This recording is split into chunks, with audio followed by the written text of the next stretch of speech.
On était Zohar, Chok l'Israël, Re'e, et on parlait de la Teshuvah. Alors, la Teshuvah, j'ai décidé pour le moment, d'ailleurs, ça va dépendre du Zohar d'aujourd'hui, de traduire ça par la repentance.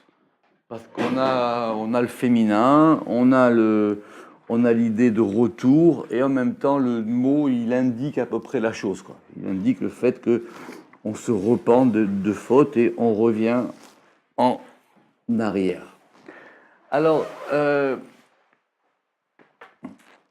on va voir aujourd'hui, on va travailler sur 2 versets. Parce que l'un des avantages du Zohar, c'est qu'au moins on apprend à lire les versets de près, quoi. Alors,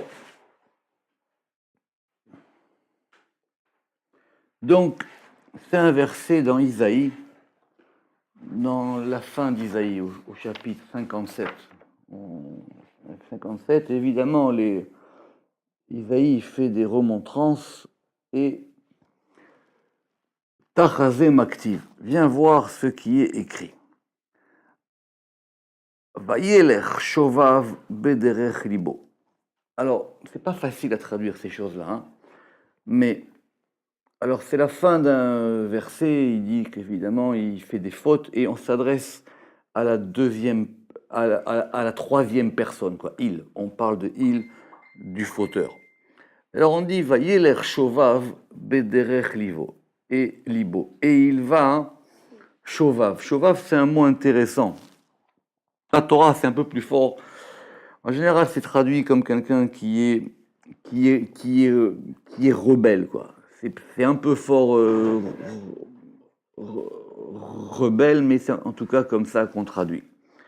Donc, Vayelech shovav bederech libo, donc ça veut dire, et en parlant du fauteur, et il va comme étant rebelle dans la voie de son cœur. Alors, est-ce qu'il est rebelle contre son cœur ou est-ce qu'il, ou en gros simplement d'après le pshat, il suit ses impulsions, quoi.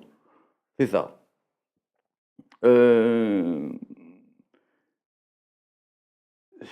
Même Rachid a des difficultés sur cette question-là. Mais bref, on va dire ici que alors, soit il est rebelle contre la voix de son cœur, soit il fait ce qu'il a envie. D'accord? Donc c'est quelqu'un qui fait ce qu'il a envie. Simplement, le verset d'après, il dit quelque chose qui est plutôt nouveau.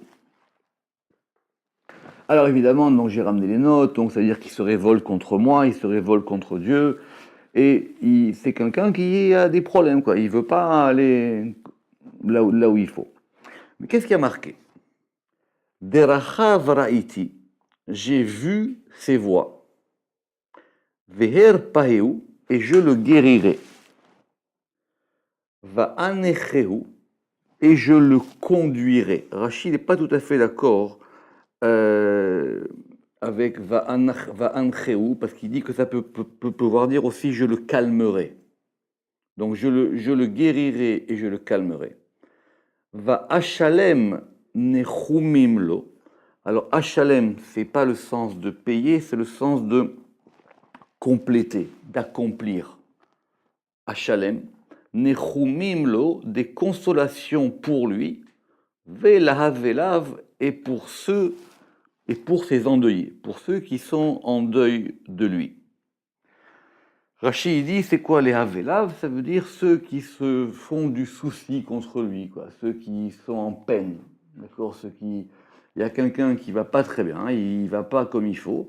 Alors Rachid dit, Dieu il dit, bon alors celui-là, je vais le guérir, je vais le conduire ou le calmer, et je consolerai ceux qui se font de la peine pour lui. D'accord? Vous voyez le pshat ou pas?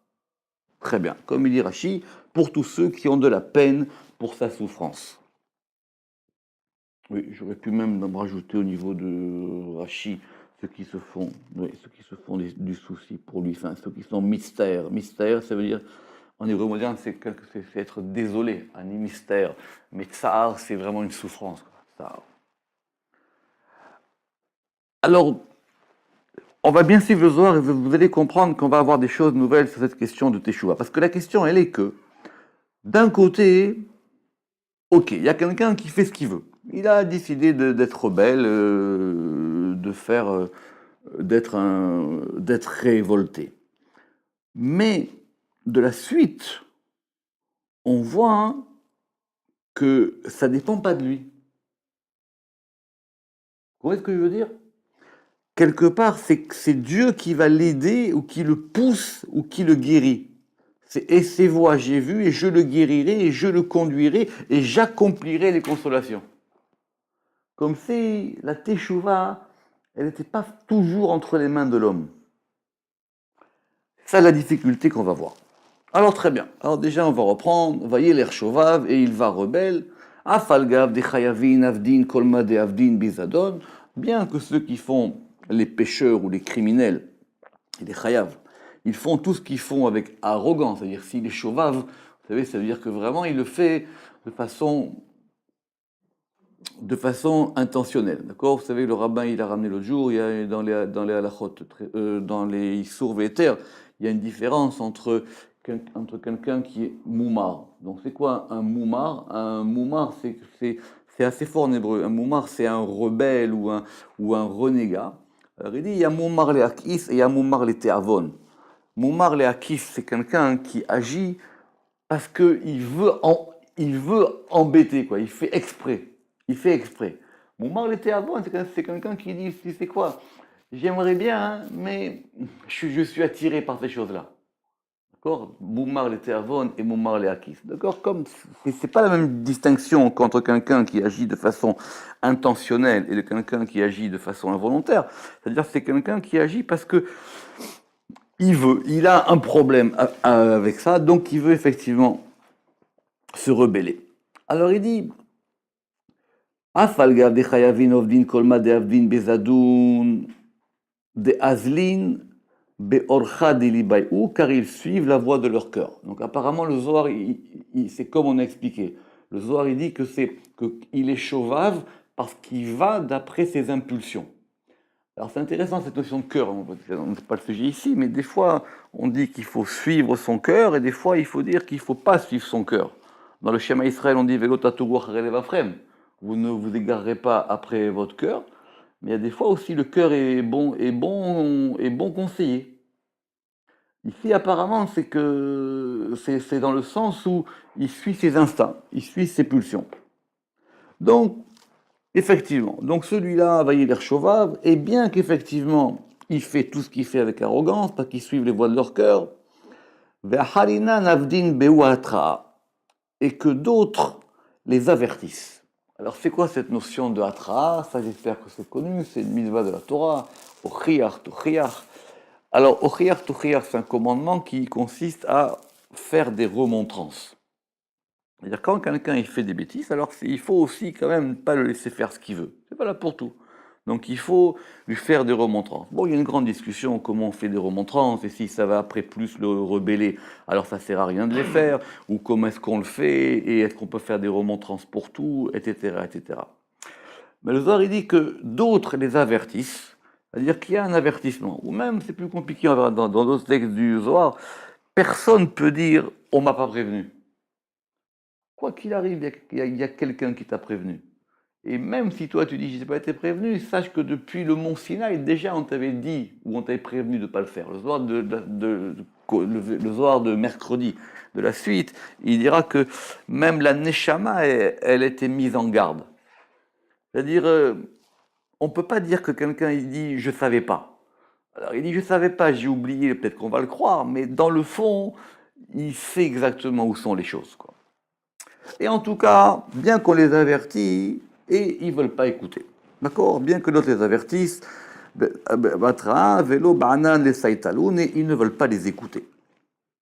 Alors, Besha'ata detavin betiyuvta, mais au moment où cette personne-là, elle va faire teshuva, où ils reviennent en repentance, Venatlin orchatava detiyuvta, et ils prennent la bonne voie de la repentance. Pourquoi la bonne voie de la repentance? Ça veut dire qu'il y en a une mauvaise. Ça veut dire qu'ils ont décidé de changer de voie. On va dire ça comme ça. Asvata zemina les koblaou. Alors la guérison, elle est invitée devant eux. Très bien. D'après les deux versets, ils se suivent, hein, d'accord? C'est le verset 17 et c'est le verset 18. On a l'impression qu'il n'y a pas d'interstice entre les deux. Puisqu'il dit, Vayeler Shovav bederech libo, et il va rebelle dans la voie de son cœur. Et après, il dit, Darachav raiti, j'ai vu ses voies et je le guérirai. Alors, de quelle voie on parle? Est-ce que c'est les voies dévoyées ou est-ce que c'est la voie que maintenant il a repris? Oui, la voie, le chemin, VOIE. Mais comme derer c'est une voie, un chemin c'est netiv ou jvil, alors il vaut mieux traduire derer c'est une voie en général. C'est une route quoi. Derer c'est une voie ou c'est une route. Alors c'est pas évident. Le Zohar il a l'impression ici que entre les deux il y a quelque chose qui s'est passé. Qu'est-ce qui s'est passé? C'est-à-dire j'ai vu que cette personne-là, elle avait changé de voie. C'est pas complètement que c'est d'en haut que ça se passe. C'est-à-dire quelqu'un il fait du mal et on va le prendre et maintenant on va le transformer en bien. Le derachav raiti, d'après ce que je comprends ici, hein, d'après ce que je comprends ici, ça veut dire que ils prennent alors maintenant la guérison est invitée devant eux. Alors très bien. Pourquoi est-ce que il y a cette notion de guérison? Quelqu'un, il a fait des bêtises, ok, dans sa vie. Il décide de changer de voie. Ça arrive. Un jour, il était peintre et demain, il va devenir architecte. Il y a beaucoup de gens qui changent de voie dans la vie. Et on peut dire même qu'il va changer de voie par rapport au commandement. Mais apparemment, c'est pas suffisant. Parce qu'il y a quelque chose en plus qu'il faut régler. C'est cette notion de guérison qu'on va voir maintenant. Alors, le Matok Bidvash, il ramène que c'est pas la guérison physique, évidemment, c'est qu'il y a quelque chose qu'il faut réparer dans son âme. Mais le Zohar, il a une question beaucoup plus simple par rapport au verset. Ashta it listakla. I al chaye o markra o al metaya markra. Maintenant, je ne comprends pas. Ce verset, de quoi il parle? Il parle des vivants ou il parle des morts? Pourquoi? Pourquoi? Des aresha dekra la vie sefa. Parce que le début du verset, il ne correspond pas à sa fin. Veseifa la vie recha. Et la fin, c'est pas le début. Pourquoi? Recha dekra orze al chaye. Vesofe arze al metaya. Au début du verset, on nous dit que c'est quelqu'un qui va rebelle. Donc s'il va rebelle, il est vivant. Et la fin du verset, le Zohar il considère que les deux sont comme un seul verset, d'accord? Enfin, en tout cas, la fin du verset suivant, on nous dit je vais consoler ceux qui sont en deuil pour lui. Donc pas comme Rashi. Donc on a pris le pshat de la Torah. Donc il est mort. Alors il est mort ou il est mort? Vous comprenez le Zohar? De Aresha dekra la vie sefa. Besefa la vie recha. Recha dekra urzel chaya besofe urzel metaya. Alors de quoi on parle? D'accord? Il y a quelque chose qui s'est passé entre le début et la fin. Et là, Kra, Oresha de Kra, simplement le verset, ou le début du verset, Amar, Be'od devarnash iu bechayav. On parle d'un homme, le verset dit que tant qu'un homme est vivant, Ve'achiu, et donc ainsi lui, comment il est, il va y et il va rebelle dans la voie de son cœur. Donc il est vivant, donc pas quelqu'un qui est vivant. D'accord? Il n'y a pas de bien et de mal pour les morts. Ils vivent dans un autre monde. Begin de Yetzerara de B, Takif ve Takaf B. Alors, ça veut dire quoi qu'il est chauvin? Ça veut dire qu'il y a des forces en lui qui le font aller du mauvais côté. Begin de Yetzerara, parce que le mauvais penchant qui est en lui, il est fort. Ve Takaf B, il se renforce en lui. C'est ça, chauvin. C'est qu'il est pris par une force qui le pousse à se rebeller. Ve'alda, azal shova, velo ba'el tava betioufte. Et donc c'est ça qu'on comprend, que cette personne-là, et c'est un rebelle, et il ne veut pas faire teshuva. Kucha berechu chame orchoy. Le Saint béni soit-il, il regarde ses voies.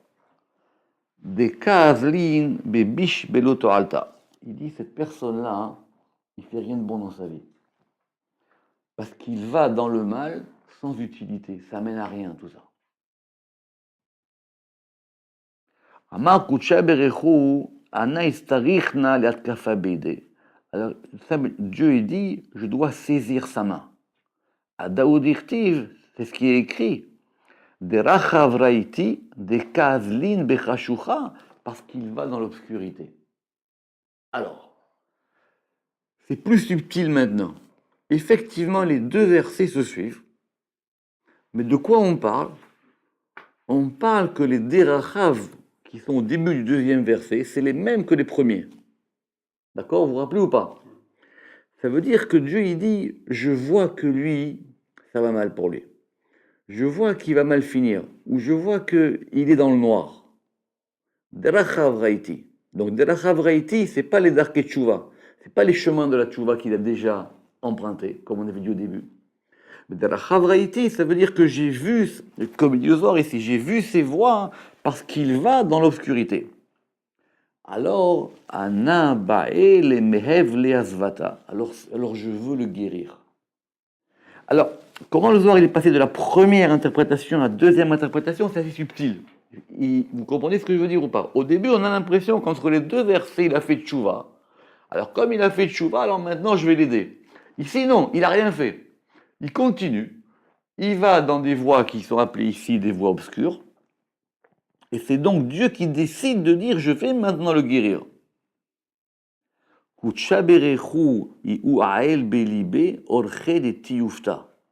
Saint béni soit-il, il fait entrer dans son cœur la voie de la repentance, ve'azvata li nishmate, et la guérison pour son âme. Ça veut dire que d'une certaine manière, la teshuva, elle ne dépend pas de nous. Des fois, c'est Dieu qui décide comment quelqu'un il fait teshuva. Vous savez que dans la Hamida, dans les bénédictions intermédiaires, il y a une bracha qui s'appelle Arotse Bichouva. D'accord? Et bien là-bas, on peut intercaler un passage pour prier pour que quelqu'un fasse teshuva. C'est-à-dire quoi qu'on prie pour qu'il fasse teshuva? On prie pour que on l'aide, pour qu'il reçoive quelque chose qui va l'aider à faire teshuva. Alors, c'est vrai que normalement on dit quelqu'un qui fait teshuva, c'est lui-même qui décide. Ici, on voit que c'est pas lui qui décide. Et donc c'est comme ça que le Zohar, il voit la suite. Va anacheu, maï va anacheu. Alors ça veut dire quoi? Je le conduirai. Kamade tamer, lech nechetam. Va conduire le peuple. Quelqu'un qui est un dirigeant. Pourquoi le Zohar il dit ça ici? Parce que, comme Rashi, il avait pensé que va anacheu, on aurait pu penser, ça veut dire je vais l'apaiser. Alors c'est quoi cette nuance? Cette nuance, elle est que lui, il est un peu turbulent, pour reprendre ce sens de Chauvav. Il est un peu turbulent. Alors on aurait pu croire que Dieu dit, tu sais quoi, alors je vais le calmer. Ok, je vais maintenant faire en sorte qu'il se calme. Ok, il se calme, il va reprendre ses esprits, et peut-être qu'après, il va prendre des bonnes décisions, ou il va se remettre vers le droit chemin. Mais ici, on voit que pas du tout. Ça veut dire que j'ai vu quelque chose, j'ai vu en lui quelque chose, et maintenant, moi, je vais l'aider. Il faut relire. Derachav raiti verpeu. Derachav raiti verpeu. J'ai vu ses voies, et je le guérirai. Alors, moi, j'ai une question, avant de continuer dans le Zohar. Qu'est-ce qu'il faut pour que ça se passe comme ça? C'est quand même bien. C'est-à-dire quelqu'un, il fait des bêtises, et il est guidé d'en haut pour revenir dans le droit chemin.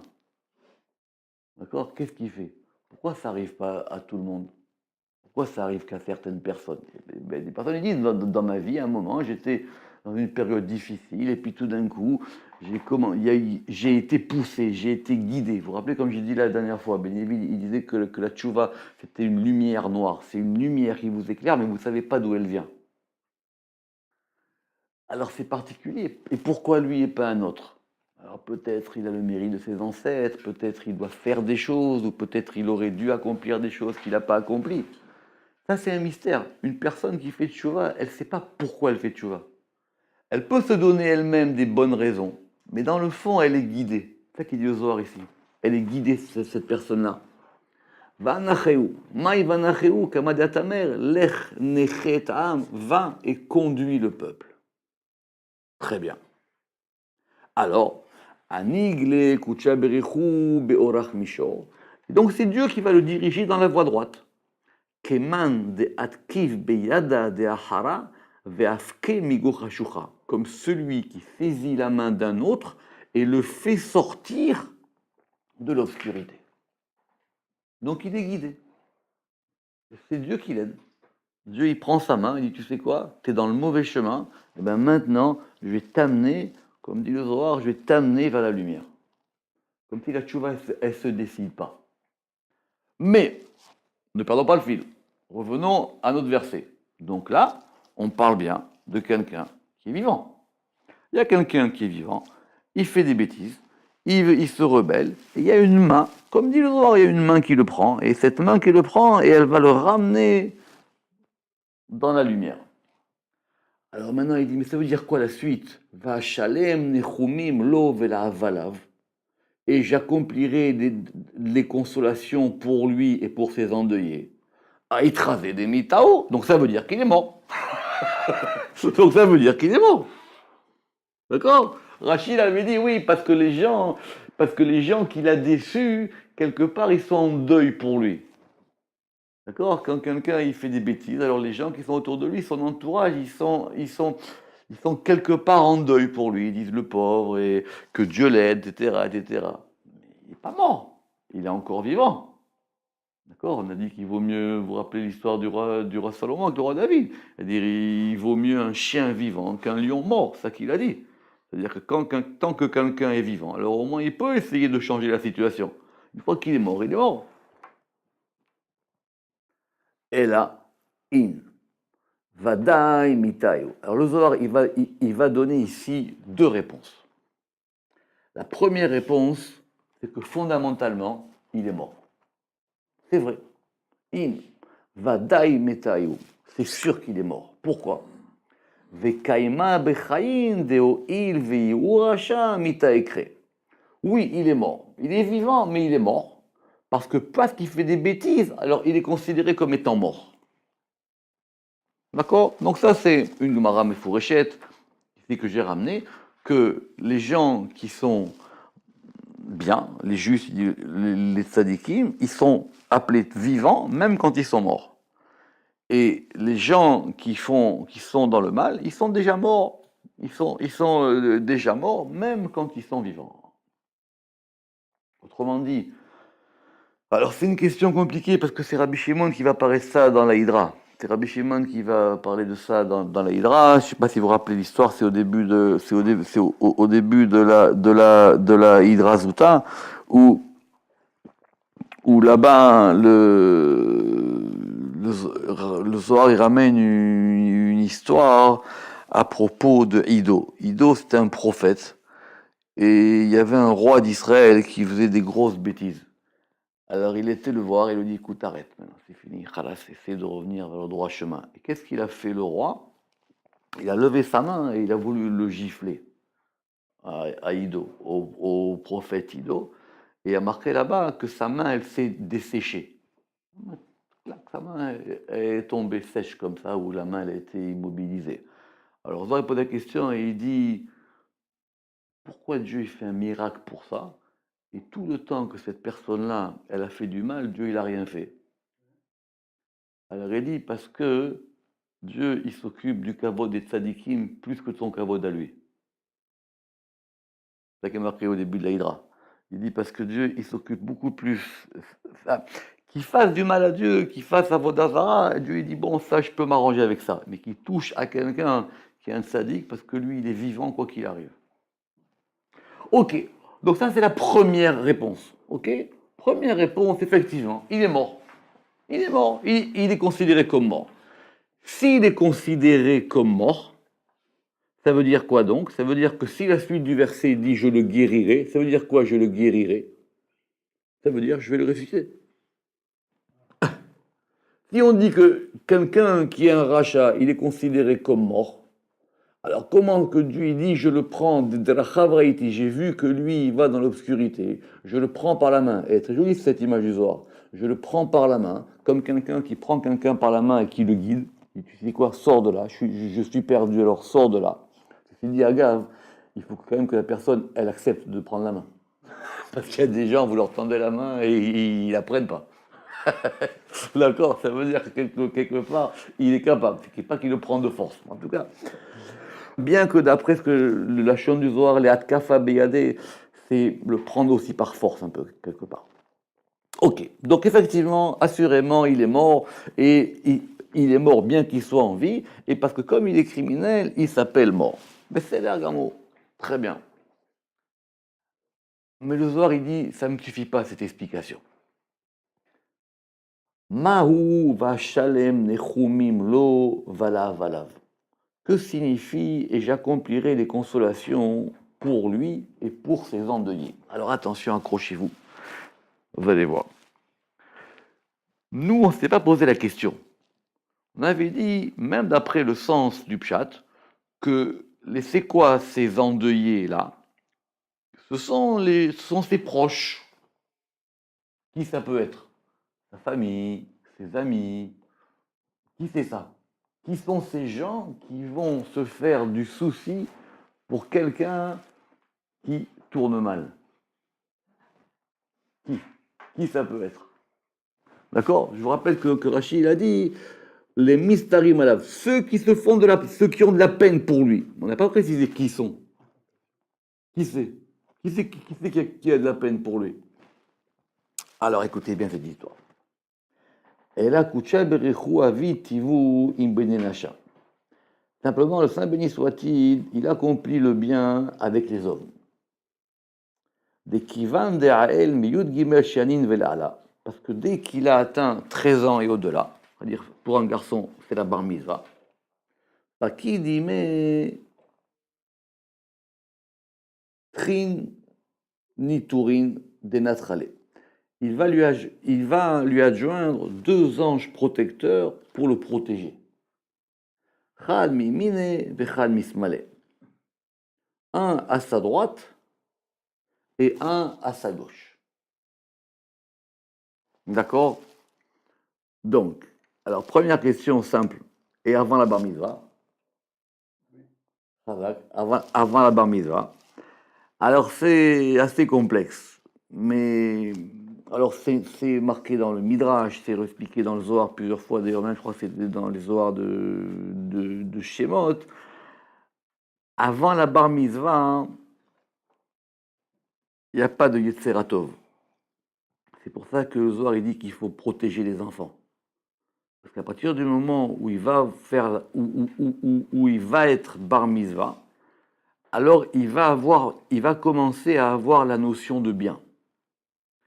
Et cette notion de bien, elle va commencer à entrer en conflit avec la notion de mal.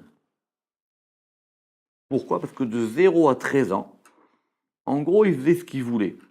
D'après la Torah, d'abord, il n'est pas astreint en mitzvot. C'est-à-dire toute l'éducation qu'on fait, c'est juste pour l'éduquer par rapport à après. Mais il n'est pas obligé de faire des choses d'après la Torah.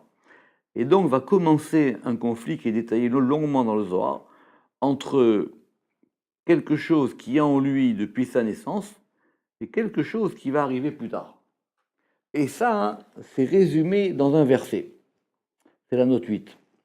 Et un verset qui dit « Mieux un enfant pauvre et sage qu'un roi vieux et stupide. » D'accord? Tov yeled misken vechacham, qu'un roi vieux et stupide. C'est marqué dans l'Ecclésiaste. Pourquoi? Qui c'est ce roi vieux et stupide? C'est le Yetzer Hara. Parce que le Yetzer Hara, c'est lui qui est là depuis le plus longtemps. C'est lui qui occupe la place. Donc il est vieux. Oui, il est prépondérant et c'est lui le patron. Alors que l'enfant qui est pauvre et sage, c'est le Yetzer Hatov, qui lui arrive plus tard. Ça en dit beaucoup de choses. C'est-à-dire que on a toujours l'impression que le mal, c'est la voie la plus naturelle. Parce que c'est la voie qui est la plus ancrée. Bon. En tout cas, qu'est-ce qui se passe? On reprend. Donc, n'oubliez pas qu'on veut savoir la question, on veut savoir qui est-ce qui est en deuil de lui. Alors, il dit, cette personne-là, à partir du moment où il a 13 ans et au-delà, alors on va lui donner 2 anges protecteurs, un à sa droite, un à sa gauche. Alors, on ne rentre pas dans les détails, qui sont ces anges, pourquoi il y en a un à droite et un à gauche, on va dire un du côté Chesed et un du côté Gvura, sont 2 anges qui sont 2 anges qui vont le protéger. Kadazil barnaj beorach mishar inun chadan bevatkifu ime bechedva. Lorsque l'homme il agit bien, alors il va dans la voie droite, ils se réjouissent avec lui et ils se renforcent avec lui dans la joie. Ça veut dire ils vont l'aider. Il a une protection. D'accord? Le fait d'avoir la Torah, le fait d'avoir accepté la Torah, il va avoir une protection sur lui. Machezin kame ve'amrin, et ils vont le précéder, ils vont proclamer devant lui en disant « Donnez de l'honneur à l'image du roi ». D'accord? Alors il y a un midrash que j'ai ramené qui dit que chacun il a une myriade de 1000 anges pour le protéger, pour aplanir son chemin, et on dit voilà, cette personne-là, il est lié à la Torah, il faut l'aider. Vechad azil beorach hakimu inun mitablin ale ou mitavran mine. Mais lorsqu'il va faire des bêtises, lorsqu'il va dans une voie tortueuse, inun mitablen ale ou mitavran mine. Ils vont prendre le deuil pour lui. Ils s'endeuillent pour lui et ils vont le quitter. Donc, qui sont ceux qui sont en deuil? Ce sont ces anges. Ils sont en deuil de lui. Parce que comme il a fait des bêtises, comme il s'est rebellé, alors eux, ils considèrent que cette personne-là, elle est considérée comme morte. Si vous revenez en arrière, ça veut dire que les 2 réponses qu'on a données à la question de la contradiction entre le début du verset et la fin du verset, elles se rejoignent. En fin de compte, c'est une. Il est considéré comme mort. Mais il est considéré comme mort par qui? Les gens, ils le voient toujours vivant. Il est considéré comme mort par rapport aux anges qui le protègent. Ok. Et donc le Zohar il revient, c'est-à-dire que lorsque le Saint béni soit-il le saisit et le dirige dans la voie droite. Donc c'est super cette histoire. C'est-à-dire que c'est Dieu qui le tient par la main. Lorsque Dieu va le prendre et il va le diriger vers la voie droite, et dinctive va shalem nechumim lo valav, et j'accomplirai les consolations pour lui et pour ses endeuillés.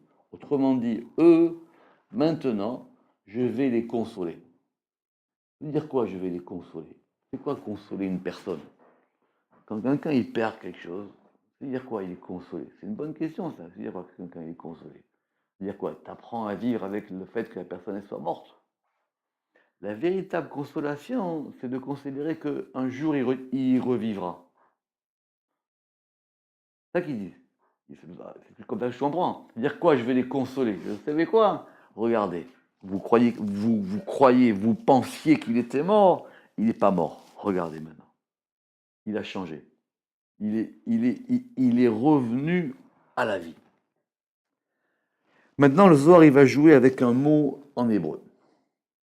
Va shalem nechumim lo, et j'accomplirai des consolations sur lui. Ou la valav, et sur ses endeuillés. Les endeuillés, on a compris, sont les anges. Maintenant, c'est quoi les consolations sur lui? Il faut relire le verset. On reprend.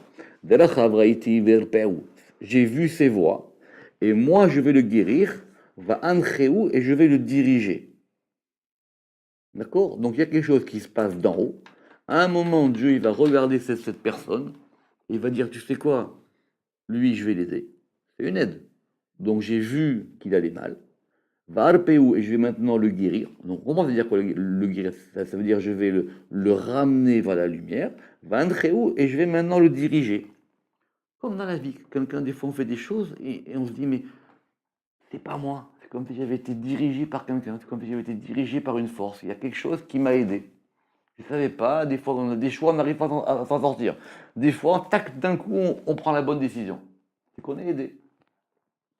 Mais maintenant, va shalem nechumim lo vala valav, et j'accomplirai des consolations pour lui et pour ses endeuillés. Les endeuillés, c'est les anges. Il avait une protection. Et apparemment, cette protection, il l'a perdue. C'est intéressant parce que c'est quoi? C'est-à-dire que cette protection qu'il a perdue du point de vue des anges, il va la récupérer par Dieu lui-même. Donc il monte. Au départ, c'était eux qui le protégeaient. Maintenant, il a perdu ça. Et donc, et apparemment, eux, ils ne peuvent pas revenir. Vous suivez ou pas? Eux, ils ne peuvent pas revenir. Ils ne peuvent pas revenir, les anges. C'est terminé. Pour eux, il est considéré comme mort, ce type-là. Alors Dieu lui dit, moi, c'est maintenant moi qui vais m'occuper de lui-même. De lui. C'est moi qui vais m'occuper de cette personne. Et eux, les anges, je vais les consoler. Alors maintenant, ça veut dire quoi? Va shalem nechumim lo. Et j'accomplirai les consolations pour lui. Alors, le soir, il va jouer sur le mot de Leit Nachem. Alors, Nachem, c'est la consolation. Comme on a vu dans Noir, son père, il voulait l'appeler Menachem, celui qui console. Maintenant, les Nachem, c'est le Pael de les Nachem. Et apparemment, ça voudrait dire regretter. Au début, des Iu Itnecham Alma de Avad Bekadmita. Au début, car il a regretté ce qu'il a fait en premier. Ve'alma de Avad Ashta. Et sur ce qu'il fait maintenant, Ve'tav Betiyufta, il est revenu en repentance. Autrement dit, le fait que moi je le dirige, ça va lui faire regretter ses fautes. Il va regretter, il va se dire, mais qu'est-ce que j'ai perdu mon temps là-bas? Il va se dire, mais où j'étais? Où j'étais? Et ici, ce Veit Nachem, c'est comme on dit la dernière fois, c'est-à-dire que quelque part, il va lui-même reconnaître qu'il a fait des bêtises. Donc la Teshuvah, elle y est maintenant, mais elle y est ici. Nechumim lo, ça veut dire que il va maintenant prendre conscience de ce qu'il a fait. Donc ça c'est pour lui, ou batarken vela avalav, et la fin du verset, pour ses endeuillés, inun malachin de avu mitablan ale kad itavarumine, ce sont les anges qui se sont endeuillés pour lui lorsqu'ils l'ont quitté. C'est-à-dire que quand il a commencé à faire des bêtises, ils ont fait Kaddish pour lui. Quand il a commencé à faire des bêtises, les anges qui le protégeaient, ils ont dit, celui-là, il est mort. Terminé. On ne peut plus rien faire pour lui. Ça veut dire quoi? Ça veut dire que quand quelqu'un, il a des problèmes, oui, mais ça veut dire qu'il faut un degré plus haut pour pouvoir le sauver. La Gemara, elle dit qu'un prisonnier, il ne peut pas se délivrer tout seul. Il faut qu'il y ait quelqu'un qui soit plus haut que lui, il faut que quelqu'un qui soit plus haut que lui pour pouvoir sortir. Pourquoi ces anges, ils s'en vont? Parce qu'eux, ils disent, on ne peut plus rien faire pour lui. Alors maintenant, s'il n'y a pas quelque chose qui vient de beaucoup plus haut, il est considéré comme mort. Extraordinaire ce soir. Il est considéré comme mort. Donc ça veut dire que maintenant, quand quelqu'un il a des problèmes, la proportionnalité du problème va générer la proportionnalité de la force qu'il faut pour l'en délivrer. C'est-à-dire qu'il faut que maintenant, c'est encore beaucoup plus haut. Les anges, ils ne peuvent plus rien pour lui. Eux, ils l'ont considéré comme mort. Ve'ashta de hadaru ba'ade. Et alors maintenant qu'ils sont revenus avec lui, avadai nichumim lechol fitrin. Alors maintenant, il y a des consolations de tous les côtés. C'est-à-dire, il est consolé, comme il dit le Ramak, le Matomidbash, et pour lui, et pour les anges. Lui, quelque part, il a retrouvé son chemin, et eux, ils disent maintenant, alors on peut reprendre quelque chose en commun. Très bien. Ça, c'était l'explication du verset. Maintenant, on va avoir ici quelque chose d'assez particulier que si le Zohar ne nous le disait pas, on n'aurait même pas pu y penser, voire même l'imaginer. Ve'ashta iyuchai vadai. Et maintenant, alors il est vivant. Il est revenu dans le degré de la vie. Chai bechol sitrin, il est vivant de tous les côtés. Achid beilana dechaye, et il est uni à l'arbre de vie. Ça veut dire qu'il a retrouvé l'axe central, il a retrouvé le chemin de Tiferet, et maintenant il est uni à Etz Hachaim, il est uni à l'arbre de vie, il est réuni à la vie. À la fois parce qu'il maintenant il est reconsidéré comme étant vivant, et que maintenant son chemin est un chemin de vie. Ok? Vekivan, alors écoutez bien ces trois dernières phrases du Zohar. Vekivan de achid beilana de chaye. Alors puisque maintenant il est uni à l'arbre de vie, Keden, alors, il crée Baal Teshuva, alors il va s'appeler maintenant le maître de la repentance.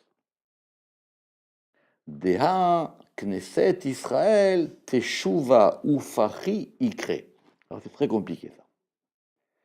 Alors, ok, il va s'appeler maintenant Baal Teshuva, c'est-à-dire c'est quelqu'un qui a fait repentance, il fait repentir. On a vu qu'il était guidé pour ça, mais en tout cas, à la fin, il a fait Teshuva. Maintenant, il est revenu, il est en vie, les anges ils sont revenus avec lui.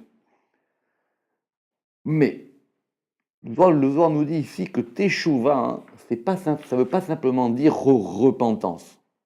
De'a Knesset Israël, Teshuva Ufachi Ikre. Parce que l'assemblée d'Israël, elle s'appelle aussi Teshuva. Alors, c'est pas facile du tout à comprendre.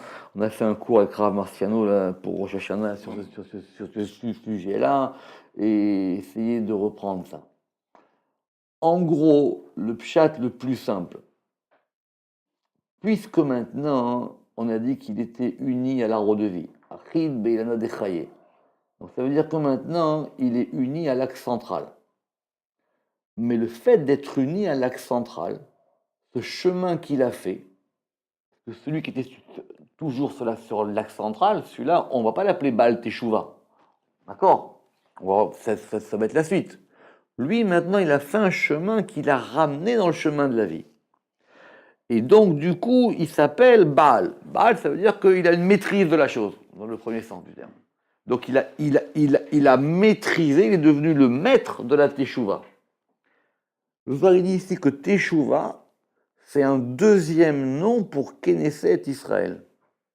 Knesset Israël, Teshuva Ufachi Ikre. Il faut lire bien les mots du Zohar. Alors, les commentateurs les plus simples, ils disent que du coup, on comprend que Teshuva, c'est aussi Malchut. Or, Malchut, c'est quoi? Malchut, c'est l'épouse de Tiferet. Donc, et ce qu'on va voir la suite. Ve'iu Bal Teshuva. Et celui-là, il s'appelle le maître de la repentance. C'est pour ça que c'est important que ce soit au féminin. Vekadmae Amrou. Et les anciens ont dit Baal Teshuva Mamash. Baal, non pas au sens du maître, mais Baal au sens du mari de l'époux. Il est devenu le mari de la Teshuva. C'est ça la véritable définition du Baal Teshuva. Il est devenu le mari de la Teshuva. C'est son époux. Il y a que Zohar qui peut dire ça. Baal Teshuva Mamash. Ça veut dire quoi Baal Teshuva?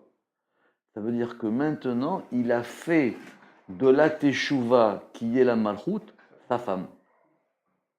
C'est pas évident. On lit Baal, la note 16, non pas dans le sens de maître Baal, mais dans le sens de époux, mari Baal. Il est l'époux de la Teshuva qui est lié soit à Bina, soit à Malchut. Ve'alda, et c'est pour ça qu'on a dit Afilu tzadikim gemurim enam yicholim la'amod bemakom shebaale teshuva omdim. Alors, il y a une phrase connue qui est répétée tout le temps, qui est marquée dans l'Agmara, qui dit qu'à l'endroit où se tient un Baal Teshuva, à l'endroit où se tient quelqu'un qui s'est repenti, même les tzadikim gemurim, même les justes complets, ils ne peuvent pas se mettre à côté de lui.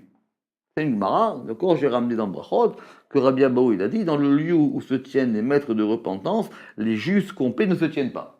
Ça veut dire ils ne peuvent pas rentrer en compétition avec lui. C'est connu. Alors en général, comment on l'explique? On dit comment? Maintenant, quelqu'un qui est un sadique gamour, et un type qui a fait des milliards de bêtises et qui revient, alors on va dire que lui, il est plus haut que lui. Alors en général, on s'en sort avec des explications à la psychologique. Oui, parce que lui, il a goûté, et il sait que c'est pas bien, alors que l'autre, il a jamais goûté, il pourrait s'imaginer. D'accord, on est obligé de faire de la psychologie pour arranger cette histoire-là. Tu comprends? Dire comment c'est possible. Tu comprends? Tu prends. Je répète, c'est une citation de la Gemara, Ve'alda, afilut tzadikim gemurim enam yecholim la'amod bemakom sheba'alei teshuva omdi. Bon. Alors, maintenant, comment le Zohar il explique ça ici? Il dit parce que quelqu'un qui est sadique, comme on a vu dans le Ramak plusieurs fois, il y a plusieurs degrés de tzaddik. Même si ici on a dit tzaddik gamour, d'accord? Ici on a dit le juste gamour, qui est complet. Il y a plusieurs degrés de juste. Et en général, le degré du juste, c'est quelqu'un qui a un passage. C'est lui par lequel les choses passent. Vous vous rappelez ça, on a vu ça dans le Ramak à propos des noms divins, pourquoi est-ce qu'il s'appelle El Chai et pourquoi est-ce qu'il s'appelle Shaddai. C'est-à-dire que ça passe par lui. Le juste, c'est quelqu'un par lequel l'influx passe. On l'a vu à propos de Noé, on l'a vu à propos de Yosef. Noé, pourquoi c'est injuste? Parce que la survie de l'humanité, elle va passer par lui. C'est simple finalement. Pourquoi il est sadique? Parce que toute l'humanité, maintenant, elle va passer par lui. Pourquoi Yosef, il est appelé sadique? Yosef, il est appelé parce que maintenant, la survie et de l'Égypte et des Israël, elle passe par lui. C'est comme dans le rêve qu'il avait fait. Il a dit, moi, je suis au milieu et c'est moi qui distribue. Vous vous rappelez le rêve qu'il avait fait au début? D'accord? Ça, c'est le sadique. Maintenant, celui qui s'appelle Baal Teshuvah, lui, il est à un niveau plus haut. Parce que lui, c'est pas quelqu'un par lequel les choses passent. C'est quelqu'un qui est maintenant l'époux de la Teshuvah. Il est devenu maintenant le maître et l'époux et le mari, et sa femme, elle s'appelle la Teshuvah. En gros, un il est dans Yesod, l'autre il est dans Tiferet. Et l'autre il est à un degré plus haut. Et effectivement, ils ne sont pas les deux au même degré. Alors, quand on reprend bien ce que la Gemara elle a dit qu'ils ne peuvent pas se tenir. C'est-à-dire que, autrement dit, c'est pas qu'il y en a un qui est meilleur que l'autre, mais autrement dit, ils ne sont pas dans la même catégorie, on va dire. Ils sont à 2 degrés différents, ce que j'ai marqué ici. Maintenant, la question, c'est de savoir ici, et on va terminer avec ça, si la Teshuvah, elle est Malchut ou elle est Bina.